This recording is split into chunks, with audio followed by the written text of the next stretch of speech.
Yes, sir. It's your boy B Hayes. We back with another one, guys. So MEGL. Should I buy? Will it go higher? Magic Empire Global Limited. So let's go ahead and take a look at this stock. Like I told you guys in the AMC's video that we've been making, I'm not a bandwagger. I'm not a cheerleader. I don't just hop on the train because I see everybody talking about it, everybody doing it. I had a couple people reaching out wanting to know my opinion on this. So I'm simply just sharing my opinion on it, and I'm going to get on through, guys. So I'm going to let you know how your boy behaves, how he maneuver through these markets. And whenever plays like this come about, how would he do his thing with it? So let's go ahead and take a look at it, guys. So MEGL ended Friday at $185, up over 2,100% in one day alone.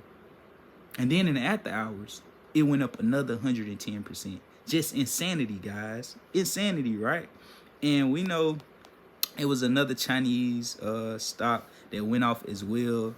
AMTD. It went off. It went crazy the other week here. It went up over thousands of percentages.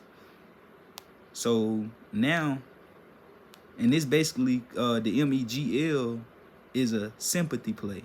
Basically, once that first play went off, everybody's looking for the next hot thing. What's going to be the next one to go off? And so now MEGL was up over 2,000% on Friday. So as we know, the company announced the pricing of its initial public offering yesterday at, well, not yesterday, but Thursday at $4, and has since surged to the $90 level. Of course, it's way higher than that. It ended at 185 on Friday. So speculative buying appears to be at play alongside another Hong Kong-based company, AMTD Digital, HKD. So let's go ahead and take a further look at MEGL, guys, and my opinion on it and what I believe is going to do and how I would play it if I was to play it, because I'm totally not interested. Once the stock go up 2,000% in a day, I could care less. I wasn't the one. I ain't, if I ain't get there first, if it ain't a play that I'm comfortable with, a play that I discovered, I did my homework research, I feel good, put my money on the line, I ain't gonna too much bother it. But now that it's, in my on my watch list, it don't make me go like it ain't no for sure thing that I won't touch it.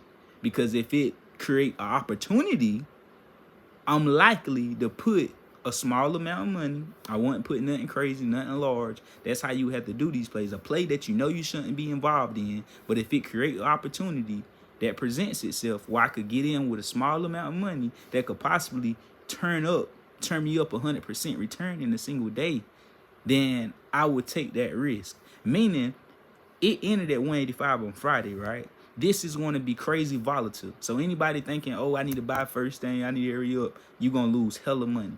It can drop 100% just like that, 50% just like that. You can lose everything. So the way I would do this, I don't care if it went from 185 to 1,000. I wouldn't buy nowhere in that run up. I let it run. I let it run like hell. Run to 10 million if you want to. I'm not buying it. But as soon as the whales start selling, because they done made their millions of dollars, and that bad boy tank, because I know it ain't gonna go nowhere near with the numbers I said, but say at 185 like it is. Say if it jump up, it might want to jump up to 250 to trap some more dumb money in. Once they get you in, because you thinking it's about to go off to 1,000, listen to all these YouTubes and stuff, then it tanked from 250, come all the way back down to $60, $70 a share. That's what Hayes will come in at. I will come in for the bounce play opportunity, taking a meter to move, and I wouldn't stay in no longer than a split second. Meaning I would get in and I would get out. Either I'm going to get in and get out with a quick small loss, or I'm going to get in and get out with a big crazy profit. Because soon as it come from 250 down to $60, or I could say 185 down to $60 or $70, because I know some people like, where he getting 250 from? I'm just saying, if it want to continue to spike, open up big on Monday, however, with everybody thinking or hoping, if it does that, it's going to come back down. It's going to come back down hard as hell. And I'll be waiting at the bottom to eat up those shares at 60, 70 bucks just to ride it back to 90, back to 70, back to 75, back to 80, whatever my plan is when I create it. I'm just telling you guys how I come up with it in the whole process. I haven't, made my plan exactly yet and looked at the graph and the chart to see exactly what the ideal price point would be. But as I'm speaking, I'm looking at it now, and it actually is right around $60, $70. That will be the buy zone for me, the day trade. Get in, get out at 60, 70, buy, and I'm selling at 80, 90, maybe even 100, depending on the price action and how quickly it moves up.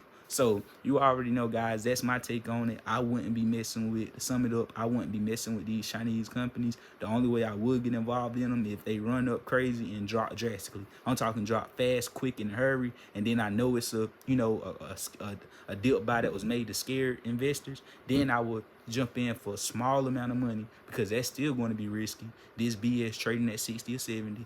So I'm still going to be skeptical, but I'm willing to put a little bit up there to ride it for a bounce, for a split second, maybe even 5 minutes, maybe even 10 minutes, not just a second literally, but do that, and then I'll be out and put that money back into AMC, Tesla, Apple, you know what I mean. So you already know, man, that's my take on it. I love y'all. Add me on Instagram at the B Hayes Show. Get in VIP, and we